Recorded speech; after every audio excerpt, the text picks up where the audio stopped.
अब मैं आपको पैसिव वॉइस में जो बचा हुआ है, पिछले पार्ट में मैंने आपको present indefinite tense, present continuous tense और प्रेजेंट परफेक्ट टेंस तीनों का पैसिव वॉइस बताया। अब मैं आपको आगे बताने चल रहा हूँ पास्ट इंडेफिनिट टेंस को पैसिव वॉइस में बदलना। तो नियम लिखिए,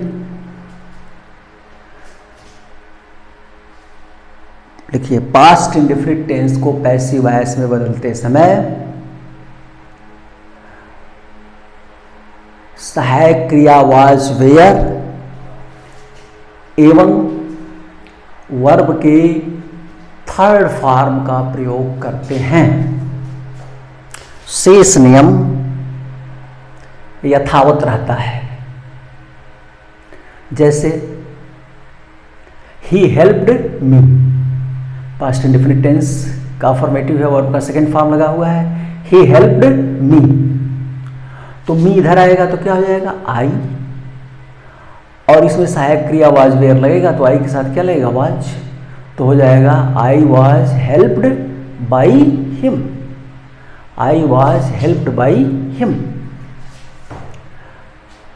निगेटिव रहेगा तो डिड नॉट लगा रहेगा। पैसिव वॉइस बनाते समय वाज वेयर के बाद नॉट लगा देंगे। जैसे he did not help me, तो क्या हो जाएगा, I was not helped by him.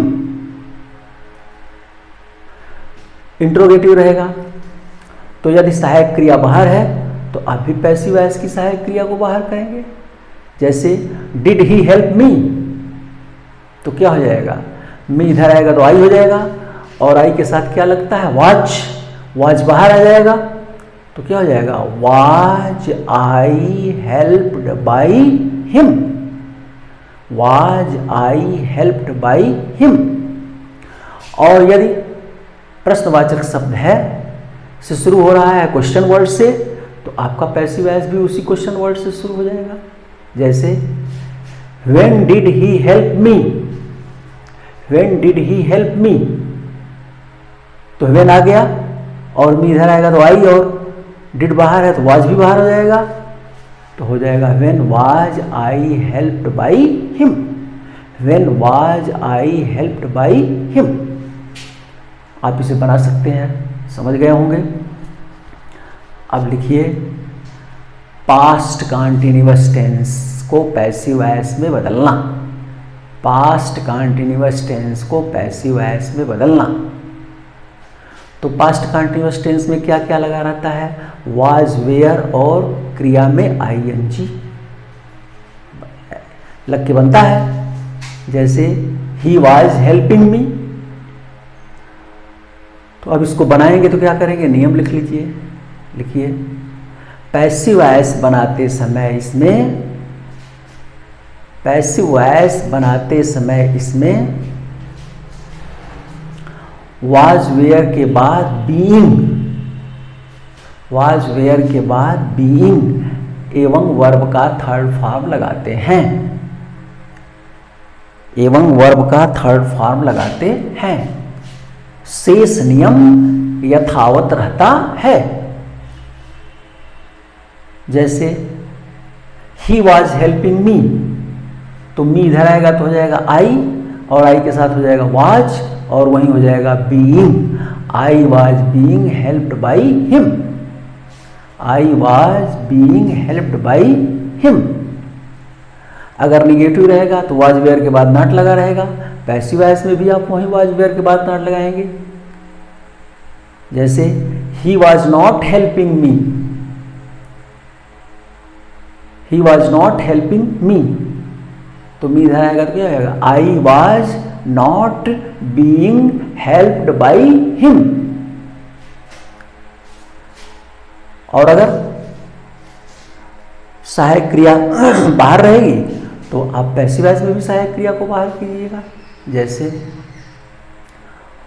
Was he helping me, was he helping me, प्रश्नवाचक चिन्ह, तो मी इधर आएगा तो आई हो जाएगा, आई के साथ वाज ही होता है, तो वाज बाहर निकला है एक्टिव वॉइस में भी, तो पैसिव वॉइस में भी बाहर आ जाएगा।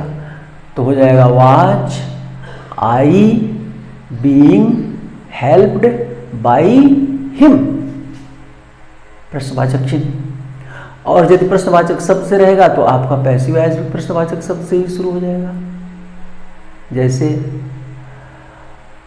When was he helping me, when was he helping me, तो क्या हो जाएगा when was I being helped by him.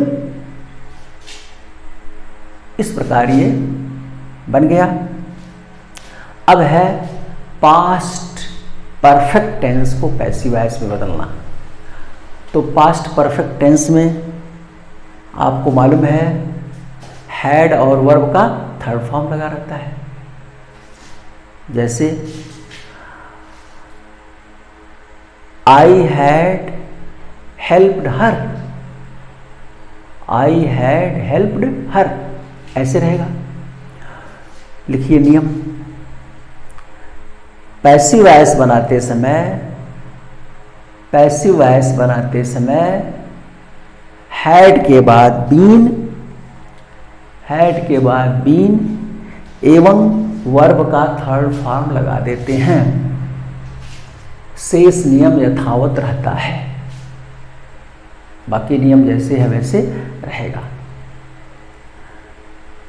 जैसे आई हैड हेल्प्ड हर, तो हर इधर आएगा तो सी हो जाएगा। आई इसमें सबके साथ हैड ही होता है, तो इसलिए हो जाएगा she had been helped by me. Negative रहेगा, हैड के बाद नॉट लगा रहेगा। पैसिव वॉइस में भी हैड के बाद ही नॉट लगाइएगा। जैसे I had not helped her, तो क्या हो जाएगा she had not been helped by me. अगर इंट्रोगेटिव रहेगा, हैड बाहर निकला रहेगा, तो पैसिव वॉइस में भी हैड को बाहर कर दीजिएगा। जैसे हैड आई हेल्प्ड हर, तो क्या हो जाएगा had she been helped by me. और यदि प्रश्नवाचक शब्द से शुरू होगा तो आप भी प्रश्नवाचक शब्द क्वेश्चन वर्ड से शुरू करेंगे। जैसे how had I helped her, तो हो जाएगा how had she been helped by me. तो इस प्रकार इसे बना लेंगे, आसान है, इसको कोई दिक्कत नहीं है बनाने में। तो इस प्रकार पास्ट टेंस का भी तीनों हो गया, पास्ट इंडेफिनिट हो गया, पास्ट कंटिन्यूअस हो गया, पास्ट परफेक्ट भी हो गया। और पास्ट परफेक्ट कंटिन्यूअस का पैसिव वॉइस नहीं होता है। अब आप आ जाइए फ्यूचर इंडेफिनिट टेंस को पैसिव वॉइस में बदलना। देखिए फ्यूचर इंडेफिनिट टेंस को पैसिव वॉइस में बदलना। फ्यूचर इंडेफिनिट टेंस में क्या लगता है, विल, शैल और वर्ब का फर्स्ट फॉर्म। जब वाक्य का कर्ता आई और वी रहता है तो उसके साथ शैल लगता है, शेष सभी के साथ विल लगता है और वर्ब का फर्स्ट फॉर्म लगता है। तो इसका नियम लिख लीजिए। नियम लिखिए, पैसिव वॉइस बनाते समय, पैसिव वॉइस बनाते समय विल, शैल के बाद बी एवं वर्ब का थर्ड फॉर्म लगा देते हैं। विल, शैल के बाद बी एवं वर्ब का थर्ड फॉर्म लगा देते हैं। शेष नियम यथावत रहता है, शेष नियम यथावत रहता है। जैसे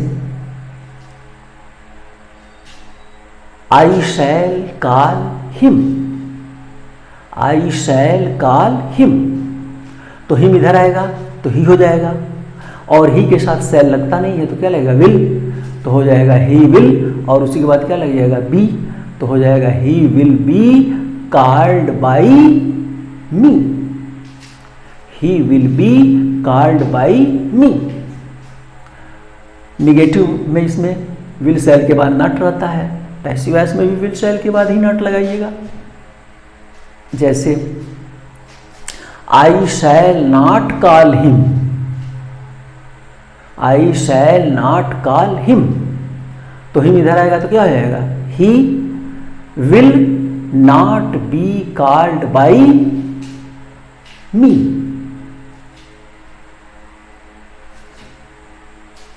अगर विल सेल बाहर रहेगा तो आप भी पैसिव वॉइस में भी विल सेल को बाहर करेंगे। जैसे shall I call him, shall I call him, तो क्या हो जाएगा, हिम के साथ विल लगेगा, विल बाहर निकलेगा तो हो गया will he be called by me, will he be called by me. और यदि प्रश्नवाचक शब्द रहेगा तो प्रश्नवाचक शब्द से शुरू करेंगे, क्वेश्चन वर्ड रहेगा उसी से शुरू करेंगे आप। जैसे when shall I call him, तो हो जाएगा when will he be called by मी।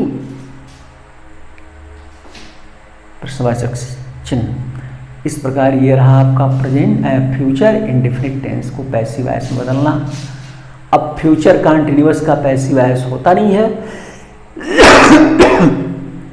अब आप लिखें फ्यूचर परफेक्ट टेंस को पैसिव वॉइस में बदलना, फ्यूचर परफेक्ट टेंस को पैसिव वॉइस में बदलना।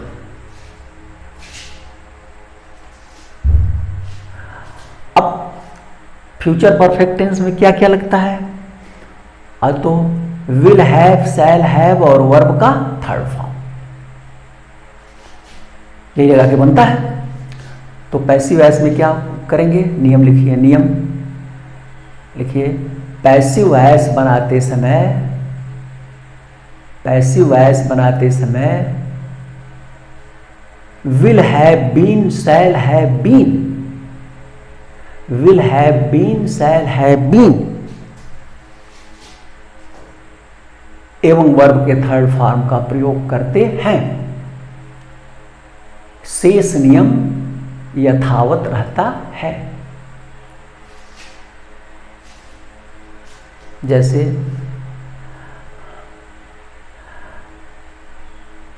आई shall have taught her, I shall have taught her, तो हर इधर आएगा तो क्या हो जाएगा, सी, हो गया सी, और सी के साथ लगेगा विल, तो हो जाएगा सी विल हैव, और वहीं क्या लग जाएगा, been, she will have been taught by me, she will have been taught by me. Negative रहेगा तो विल सेल के बाद नॉट लगा रहेगा, पैसिव वॉइस में भी विल सेल के बाद ही नॉट लगाइएगा। जैसे I shall not have taught her, I shall not have taught her, तो क्या हो जाएगा, she will not have been taught by me, she will not have been taught by me. और यदि प्रश्नवाचक शब्द, यदि हेल्पिंग वर्ब सहायक क्रिया बाहर है विल सेल, तो आप भी पैसिव वॉइस में सहायक क्रिया विल सेल को बाहर कर देंगे।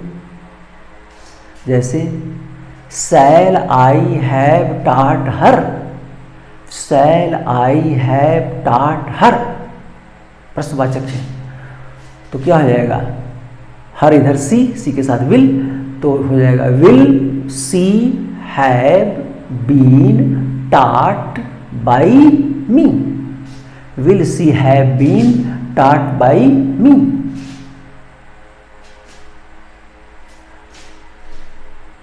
और यदि प्रश्नवाचक शब्द क्वेश्चन वर्ड से शुरू होगा तो आप पैसिव वॉइस को भी क्वेश्चन वर्ड से ही शुरू करेंगे। जैसा एक्टिव में रहेगा वैसा पैसिव में रहेगा। जैसे how shell I taught her, तो क्या हो जाएगा, how will she have been taught by me. इस प्रकार मैंने आपको जो है टेंस, पूरा टेंस को बता दिया। टेंस के जो 12 भाग होते हैं तो उसमें 8 भाग का होता है, 8 भाग का मैंने आपको बताया। एक तरह से टेंस पूरा हो गया। इसमें कुछ और बातें हैं, जैसे जब हूँ से वाक्य शुरू होता है तो कैसे बनाते हैं हूँ से। प्रश्नवाचक शब्द इंट्रोगेटिव है, ये क्वेश्चन वर्ड हूँ से जब शुरू होता है तो कैसे बनाते हैं। जैसे मान लीजिए वाक्य है हु टाट यू, ये ऐसे मान लीजिए वाक्य है who likes you, who likes you, कौन तुम्हें पसंद करता है। अब देखिए जो हु लाइक्स यू या हु लगा हुआ है तो यह हु जो है यहाँ दो पद लेके बैठा हुआ है, यानी हूँ इस वाक्य का सब्जेक्ट भी है और हूँ वाक्य के प्रारंभ में है, क्वेश्चन वर्ड भी है। इसने वाक्य को इंट्रोगेटिव बनाया है। तो हूँ का होता है हूँ, हूँ का होता है हूँ, तो चूंकि हूँ वाक्य का सब्जेक्ट है तो पैसिव वॉइस में यह वाक्य का ऑब्जेक्ट होगा और जो इसमें ऑब्जेक्ट है वो सब्जेक्ट हो जाएगा। तो हूँ टाट यू, इसमें यू ऑब्जेक्ट है तो नियमानुसार क्या होना चाहिए, यू पहले आना चाहिए। और present indefinite who likes you है तो नियमानुसार जो है यू पहले आ गया यू, और who likes you present indefinite tense में है तो इज एम आर लगेगा, तो यू के साथ क्या लगेगा आर।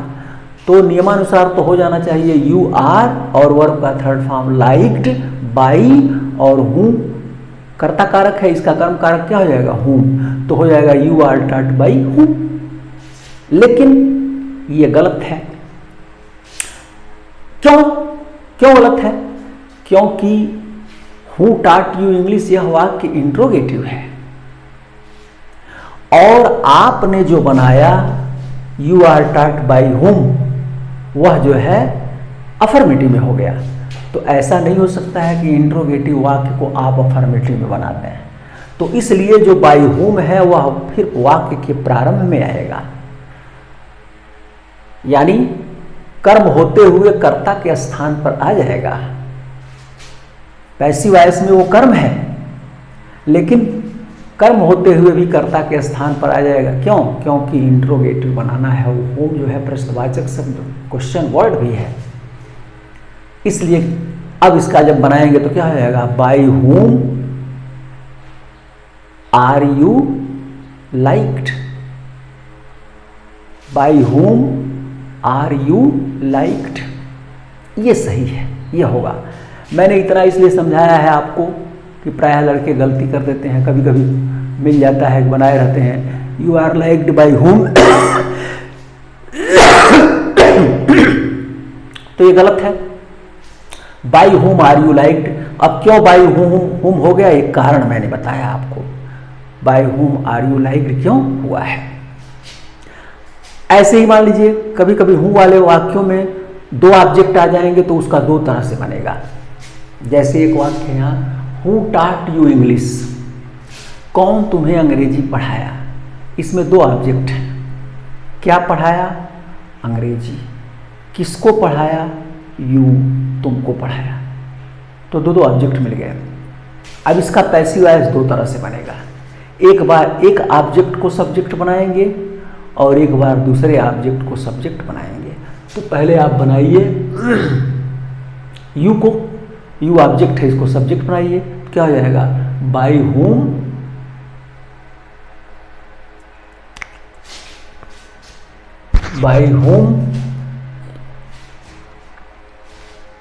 ये देखिए यहाँ पास्ट टेंस में है तो यहाँ हो जाएगा वेयर,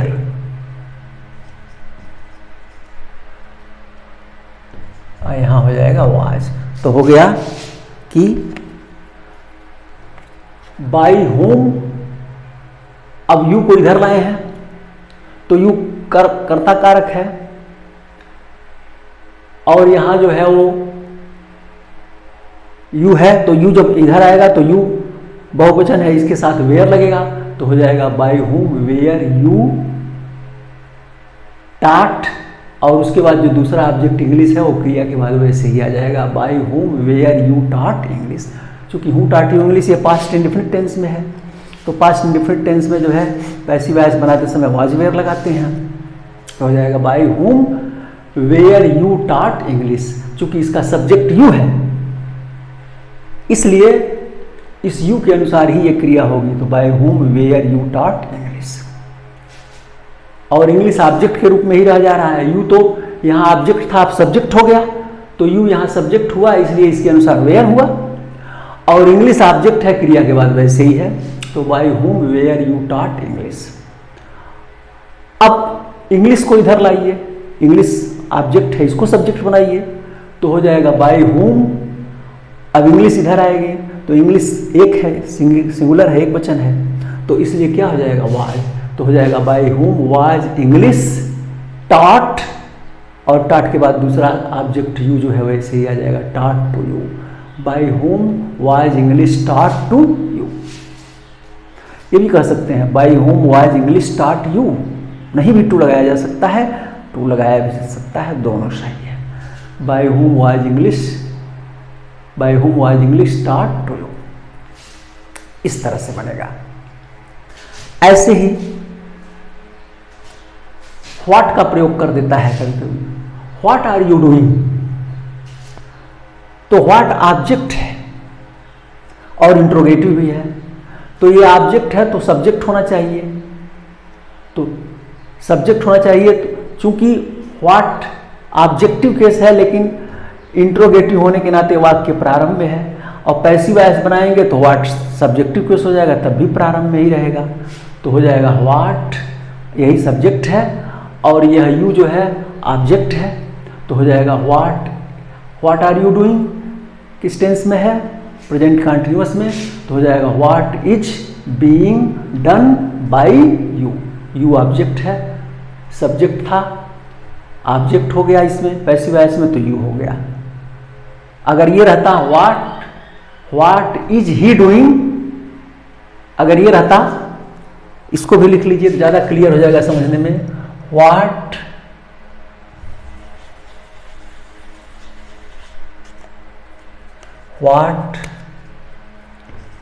इज ही डूइंग, तब इसका क्या बनता, what is being done by him, तो हो जाता बाय हिम।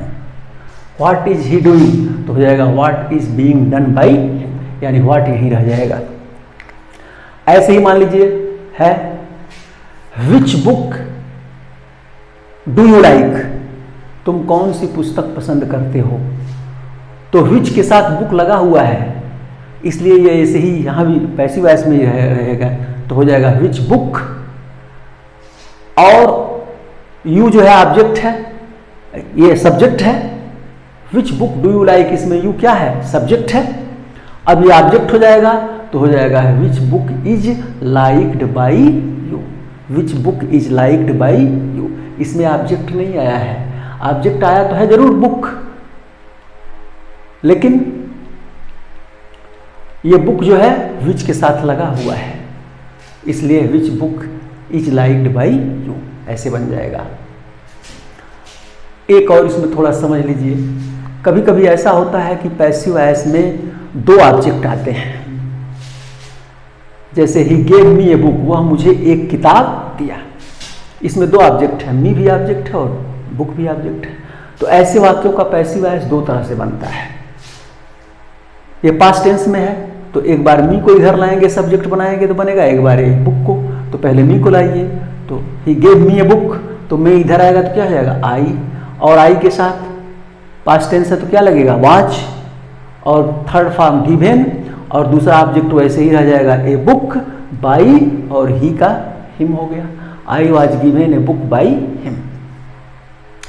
अब ए बुक को इधर लाइए, तो ए बुक इधर हो गया तो क्या हो जाएगा, ए बुक, और एक ही बुक है तो क्या हो जाएगा, was, a book was given, और दूसरा ऑब्जेक्ट मी, क्रिया के बाद ऐसे ही रह जाएगा, me by him, a book was given me by him.